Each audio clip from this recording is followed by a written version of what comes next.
Kopi Toraja. Toraja. Siap, Meskipun nunggu sahur, kopi Toraja tetap siap. nikmat. Tanpa gula. Siap. Pilot pesawat. Oh, sopir pesawat. Wih. Berarti saya paling banyak utang budi dong sama gitu itu. ya? Oh, Pilot. bolak-balik terus. Salah Betul, satu betul, profesi betul. yang banyak utang budi, saya merasa utang budi, pilot, bos. Kenapa? Kasih terbang pesawat. Dengan saya mau pergi ceramah Papua, enggak mungkin saya berenang. Iya. Betul, Pak Ustadz. Ya kan? Pak Ustadz boleh duduk sini, Pak Ustadz? Ya. Kita ngobrol-ngobrol nih, Pak Ustadz. Ya. Pak Ustadz kenalin nih teman saya, namanya Mbak Farah. Ya. Beliau ini Assalamualaikum. pilot perempuan, Pak Ustadz. Ya. Berhijab pula. Masya Allah. Alhamdulillah. Ini gimana nih tanggapan Pak Ustadz terhadap profesinya Mbak Farah ini? Udahlah jadi pilot, terus dia pakai hijab gitu loh. Kan profesi yang jarang banget nih Pak Ustadz. Ya. Ini profesi laki-laki gitu. Ya, sebenarnya Islam itu profesi apa saja bagi perempuan boleh. Islam tidak melarang perempuan bekerja. Keluar dari rumah, perempuan juga tidak dilarang. Selama kalau dia belum bersuami, harus ditemani oleh mahramnya. Kalau dia sudah bersuami, maka harus mendapat izin dari suaminya. Ya. Nah, sekarang profesi apa saja? Mau jadi sopir taksi, boleh. Tapi biasanya memang masih langka seorang perempuan nerbangkan pesawat. Kenapa? Bukan karena tidak mampu, tidak lazim. Tidak lazim. Padahal kalau di dunia luar itu sudah banyak pilot perempuan. Nah, bagaimana hukumnya dalam Islam? Ya boleh. Nah, selama dia dapat izin dari suami dan tidak melanggar serta merendahkan martabatnya sebagai perempuan. Pekerjaan seperti ini kalau dia diniatkan lillahi ta'ala, besar sekali pahalanya.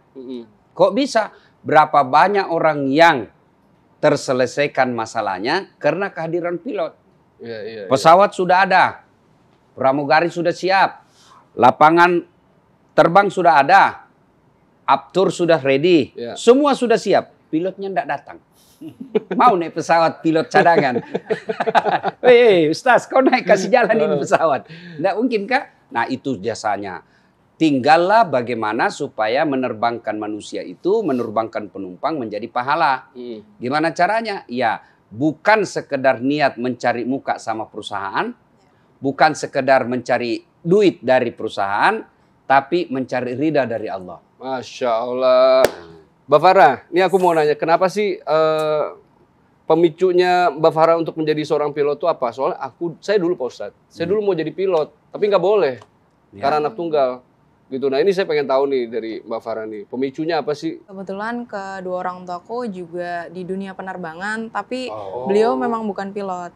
Cuma memang kesehariannya kan pasti sering berhubungan dengan pilot juga kan, dan melihat potensi masa depan pilot saat itu tuh kayak baik gitu. Akhirnya aku tes, lulus, akhirnya lalu aku seriusin sampai sekarang. Emang orang tuanya kerjanya apa? Di salah satu penerbangan juga, cuma di kantornya sih. Oh, di kantornya gitu. Bukan pilot sebenarnya. Terus pas waktu tahu anaknya pengen jadi pilot gitu tuh langsung langsung merestui gitu? Merestui sih, alhamdulillah merestui, karena beliau juga tahu apa dan bagaimana beraktivitasnya seperti apa, terus orang-orangnya juga seperti apa, kantornya juga seperti apa gitu sih. Terus apa namanya tentang pilot berhijab ini gimana sih, maksudnya? Aku tuh belum pernah ketemu. Temanku juga ada pilot gitu, tapi dia nggak pakai hijab, Ustadz. Nah ini kan maksudnya langka sekali, terutama di negara kita gitu. Itu awal-awalnya gimana gitu? Apakah ada kayak lu ngapain sih gitu? Kesulitan gitu loh? Alhamdulillah nggak punya kesulitan sih, karena dulu itu kebetulan alhamdulillah aku dapat menggunakan kerudung ini dari kelas 6 SD. Jadi yang tadinya terbiasa, udah dari dulu. Jadi yang tadinya terbiasa, jadinya nyaman. Jadi udah kayak bagian dari badan aja gitu. Jadi kayak udah nggak ada keterpaksaan keluar rumah tuh harus terpaksa pakai kerudung gitu. Enggak sih, udah karena nyaman. Pas waktu tes itu ada nggak sih kayak larangan gitu? Maksudnya kayak nggak boleh berkerudung atau apa? Enggak. Jadi memang pas waktu tes tuh udah tahu, dan kebetulan perusahaan juga memperbolehkan. Dan emang gak ada larangan, bahkan nge-support banget pilot-pilot berhijab. Bahkan di perusahaan aku sendiri sekitar ada 15-20 orang sih ya menggunakan hijab. Cuma kan karena kita datang lebih awal di pesawat, jadi nggak semua orang melihat siapa yang bawa di depan tuh gitu. Oh, oke. Gimana menurut pandangan Pak Ustadz nih? Terus kan biasanya alasan perempuan itu tidak berhijab itu dari segi kenyamanan bekerja. Katanya dengan berhijab itu mengganggu pergerakan. Ya, apa betul kalau seorang pilot dengan berhijab itu pengaruh terhadap kualitas kerja? Enggak sih, enggak sama sekali. Bahkan jadi pilot itu malah lebih nyaman menggunakan hijab. Dingin kan? Lebih nyaman kalau kita dingin pakai hijab. Kemudian selama bekerja itu apakah pernah merasa bahasa Indonesia pandang sebelah mata? Kalau partner dengan lelaki. Oke. Nah, sebelumnya Pak Ustadz, daripada kopinya jadi dingin, kita ngopi dulu Pak Ustadz Mbak Farah. Oke.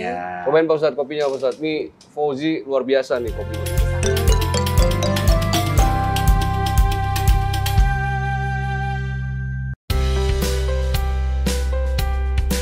Pilot identik dengan dunia laki-laki, tapi tidak bagi Farah Adani. Wanita cantik berhijab ini adalah salah satu pilot di maskapai penerbangan terkenal di Indonesia. Farah yang kedua orang tuanya juga bekerja di dunia penerbangan ini, sudah menyukai dunia pilot sejak ia duduk di bangku sekolah menengah pertama. Selepas sekolah menengah atas, Farah pun mencoba peruntungan dengan mengikuti ujian sebagai calon pilot di Bali. Ia berhasil lulus dan mulai sejak itu Farah serius mendalami pendidikan pilot hingga mampu mewujudkan cita-citanya sebagai penakluk burung besi. Kini wanita berusia 25 tahun tersebut sudah menerbangkan pesawat berjenis Airbus dengan ribuan jam terbang. Lantas, apa tantangan terbesar Farah sebagai pilot wanita yang berhijab? Apakah ada yang memandangnya dengan sebelah mata? Dan bagaimana Islam memandang wanita yang bekerja? Yuk kita saksikan jawabannya di Ngopi Ramadan pagi ini. Selama ini yang saya pikir pilot, co-pilot dengan krunya itu aja terus gitu ya. Ternyata beda lagi rute, beda penerbangan, ganti lagi. Nah, kemudian ketika ibu misalnya nih berhadapan dengan senior, tiba-tiba melihat perempuan. Pernah enggak rasakan ada dirasa di sini sih? Kalau untuk zaman sekarang kayaknya sih udah nggak ada ya. Kalau dulu banget mungkin karena wanita tuh masih minoritas, mungkin ada perasaan kayak, duh kok kita sendiri ya, kok kita dianggapnya kayak nggak bisa apa-apa ya, padahal kemampuan wanita dan laki-laki itu sama aja sebenarnya. Kalau untuk sekarang sih lebih memaklumi dan lebih mengayomi kalau di perusahaan aku sendiri, karena alhamdulillah sampai saat ini di perusahaan aku tuh ada 23 wanita pilot. Pilot semua itu? Pilot semua. Ini ibu yang terbangkan private jet atau komersial? Aku bawa Airbus 320. Ini maaf sebelumnya Mbak Farah, aku mau nanya Mbak Farah udah nikah belum? Alhamdulillah baru nikah sih. Baru nikah. Nah, apa nih pendapat suami tentang profesinya Mbak Farah? Nah, ini agak lumayan menarik nih. Kan sering ditinggal ya Pak Ustadz ya? Apalagi kalau pengantin baru. Makanya. Ini lumayan menarik nih pertanyaannya, karena suamiku sendiri juga alhamdulillah pilot juga kebetulan. Jadi sebelum menikah tuh kita kayak udah komunikasi sih. Suami juga merestui, meridoi juga gitu aku jadi wanita karir, dan beliau juga tahu apa-apa pekerjaan menjadi pilot, seperti apa, orang-orangnya kayak gimana, waktu bekerjanya kapan aja. Jadi nggak begitu sulit untuk beradaptasinya. Tapi susah nggak sih ngebagi waktu gitu kan, biasanya mungkin istrinya pulang, terus suaminya terbang. Oke, jadi maksudnya gimana tuh? Jadi suamiku tuh di perusahaan yang berbeda sih. Dia kadang 3 minggu di sini, bisa sebulan juga. Jadi pasti ketemu, dan kalau di perusahaan aku juga paling lama tuh paling kayak 3 hari atau 4 hari untuk keluar kota gitu. Jadi nggak yang lama banget, jadi masih kayak kejangkau lah gitu untuk apalagi lagi pandemi gini kan. Jadi frekuensi terbang juga nggak begitu sesibuk dulu sebelum pandemi gitu. Yang kita sudah tahu beberapa saat kemudian, persilahkan untuk melepas safety belt dengan apa lagi itu? Ya itulah paling tidak itu, tapi tetap dianjurkan menggunakannya. Toilet juga sudah boleh di situ. Nah itu pada saat sudah ada pengumuman gitu sudah autopilot. Sebenarnya sudah autopilot, jadi nggak perlu khawatir lagi sih sebenarnya, karena sekarang pesawat sekarang tuh udah pada canggih-canggih juga. Cuma paling pilotnya tuh bertugas untuk kayak menjaga-jaga jikalau turbulensinya terlalu kuat, akhirnya autopilotnya nggak bekerja dengan sempurna gitu. Tapi harusnya sih sampai detik ini sih saya merasakan kemudian, autopilotnya yang lebih rumit, lebih tingkat kecemasan tinggi antara take off atau landing? Dua-duanya. Itu krusialnya di situ sih. Jadi pesawat sesungguhnya sudah aman ketika dia sudah stabil. Stabil, itu justru jauh lebih aman, dan terbang tinggi itu jauh lebih aman. Nah, apa yang dilakukan seorang pilot nih di saat turbulensi ini kan cuma pilot doang yang tahu nih apa yang ada di depannya dia gitu.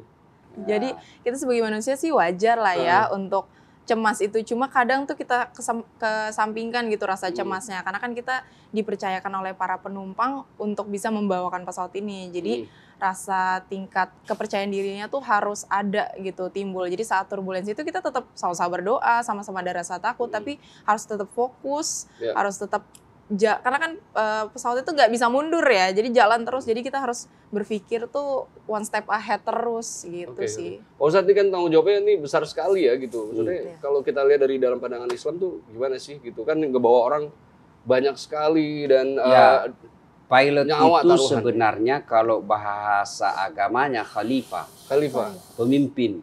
Nah, seorang pemimpin tentu yang perlu diperhatikan adalah kecerdasannya. Bayangkan kalau ada seorang pilot, dia tidak bisa baca angka-angka. Saya ajak masuk ruang pilot itu kan biasa saya pikir, bagaimana caranya dia tahu ini tombol-tombolnya banyak betul. Banyak sekali, saya aja di mobil yang coba seberapa tombolnya, biasa saya mana tombolnya. Pusing juga ya kan? Nah, itu pilot. Tingkat kecerdasan. Tapi coba suruh ibu pilot ini berhadapan dengan jamaah yang ribuan. Pegang mic. Mati kutu juga dia. Ya kan? Saya disuruh bawa pilot, Pak. Lebih baik saya suruh ceramah 10 jam daripada berhadapan ini tombol-tombol. Maknanya apa?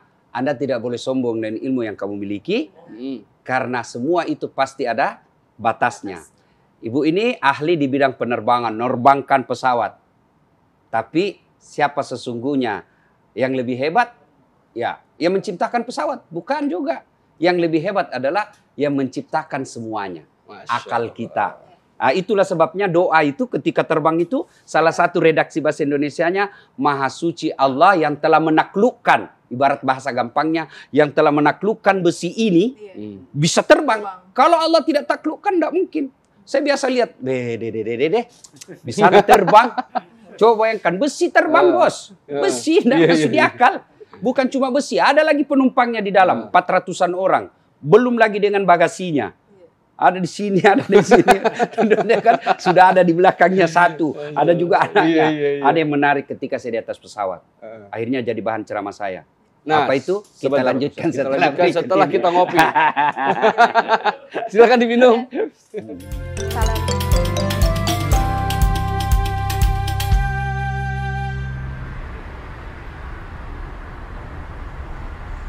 Jadi ketika saya di atas pesawat, ada kesyukuran kita seorang suami dibandingkan istri. Coba lihat, sangat jarang saya mendapati penumpang bapak-bapak bawa anak-anak balita. Iya, jarang sih. Jarang. Tapi ibu-ibu, kasihan, barangnya sudah ada di sini. Ada di pundaknya di sininya kan. Ada anaknya lagi satu dipegang tuh, yang jalan. Ada lagi satu digendong. Dan ketika dia nangis, biasanya kita laki-laki kalau anak nangis kan malu. Waduh, bikin malu ini anak. Ibu-ibu itu enggak. Dia berusaha bagaimana caranya supaya anaknya bisa tenang. Sehingga karena besarnya kasih sayangnya seorang ibu dibanding ayah, maka Rasulullah menjelaskan, Al-jannatu takhta aqdamil ummahat. Surga itu berada di bawah telapak kaki ibu. Nah, itulah juga sebabnya ketika Nabi ditanya, ya Rasulullah, setelah Allah dan Rasulnya siapa yang saya taati? Nabi menjawab, ibumu. Setelah itu siapa? Ibumu. Setelah itu siapa? Ibumu. Setelah itu bapakmu. Ibu, bapak. Berarti 3 ibu, 1 bapak. Salah paham lagi. Salah paham lagi. 3 ibu, 3 kali. Iya, Bukan saya bilang 3 istri. Oh, Nah, iya, kau salah iya, paham iya. lagi, Bos. Saya Ini pikir hargai perasaan seorang iya, perempuan. iya.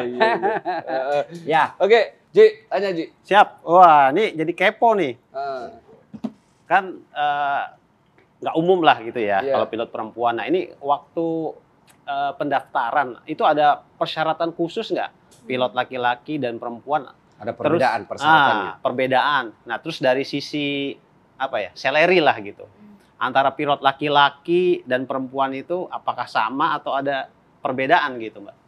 Oke. ah. Untuk persyaratan masuknya sih dari pilot wanita maupun laki-laki itu sama aja ya. Terus untuk salary-nya sih sama ya, karena bukan ditentukan oleh gender, tapi ditentukannya oleh seperti jam terbang. Ya. Oke. Jadi kayak first officer, sekian tahun, sekian jam terbang, itu berbeda-beda. Sama gitu juga sih. penceramah. Penceramah juga. Tergantung jam terbangnya. Kalau dia baru belajar, jantung mau keminta. Kalau dia Masih baru junior. belajar, dikasih kelas ekonomi saja di pesawat. Kalau sudah jam terbang istana, Baru. bisnis kelas sekali-kali kan. Naik lagi first class. Oke, Iya kan? Mbak Farah. Ya. Apa namanya? Kan banyak sekali nih perempuan-perempuan di luar sana tuh yang mereka tuh pengen jadi pilot, pengen jadi apa yang maksudnya tuh pekerjaan ini bukan pekerjaannya perempuan pada umumnya gitu. Iya, betul. Nah, apa yang pertanyaanku yang pertama tuh apa sih yang Mbak Farah lakuin untuk menggapai cita-citanya? Terus abis itu kira-kira ada trik-trik tertentu nggak sih buat perempuan-perempuan di luar sana yang mau menjadi pilot misalnya Iya. gitu? Kalau dari aku sendiri sih, yang pertama harus ada kemauan dulu, jangan keterpaksaan. Karena kemauan itu tuh Ya, ngedorong kita untuk tahu gitu, kita tuh sukanya di mana. Kalau kita udah suka dan untuk mau menjadi pilot, kita harus coba dan yang pasti yang utama tuh restu. Kalau belum menikah ya restu dari orang tua, kalau misalnya sudah menikah restu dari suami gitu kan. Terus percaya diri, jangan pernah takut kalau misalkan dianggap remeh, kalau kita tuh perempuan nggak bisa apa-apa segala macam tuh jangan pernah takut sih, harus dicoba dan nggak boleh takut juga gitu ke depannya seperti apa. Iya. Sebenarnya yang saya ingin tahu sekali itu, Iya. saya ini biasa bete di atas pesawat. Kenapa tuh? Kalau lama kan, Iya. kalau saya naik mobil 10 jam perjalanan ke tempat dakwah, capek, singgah sedikit, ngopi, mie rebus, Iya. singgah lagi. Tapi kalau di atas pesawat kan nggak mungkin kayak ngopi dulu di bawah, turun dulu. Iya juga Nggak mungkin. sih. Nah itu apa tipsnya? Kalau misalnya menerbangkan pesawat, Ibu ini kan hampir boleh dikata dalam sehari-harinya, dalam sepekannya lebih banyak di atas udara daripada di darat. Itu bagaimana cara mengelola emosi supaya tidak bete di atas pesawat? Ya. Biasanya sih aku karena orangnya suka ngobrol ya, pasti ngobrol sama partner aku. Terus lagi biasanya kita bawa bacaan buku. Kalau misalkan di atas udah boring banget dan kebetulan kan perusahaan aku kebanyakan domestik, jadi nggak terlalu. Jadi mengisinya itu dengan ngobrol. Ngobrol. Terus ngobrolnya itu terekam nggak selama perjalanan? Terekam. Oke, ini terakhir Mbak Farah, apa sih harapannya Mbak Farah nih untuk profesinya Mbak Farah sebagai pilot berhijab ini apa sih? Harapan ke depannya pasti kalau pilot itu nggak jauh-jauh dari mau jadi captain. Pasti. Pilot mau jadi captain. Memang ada beda?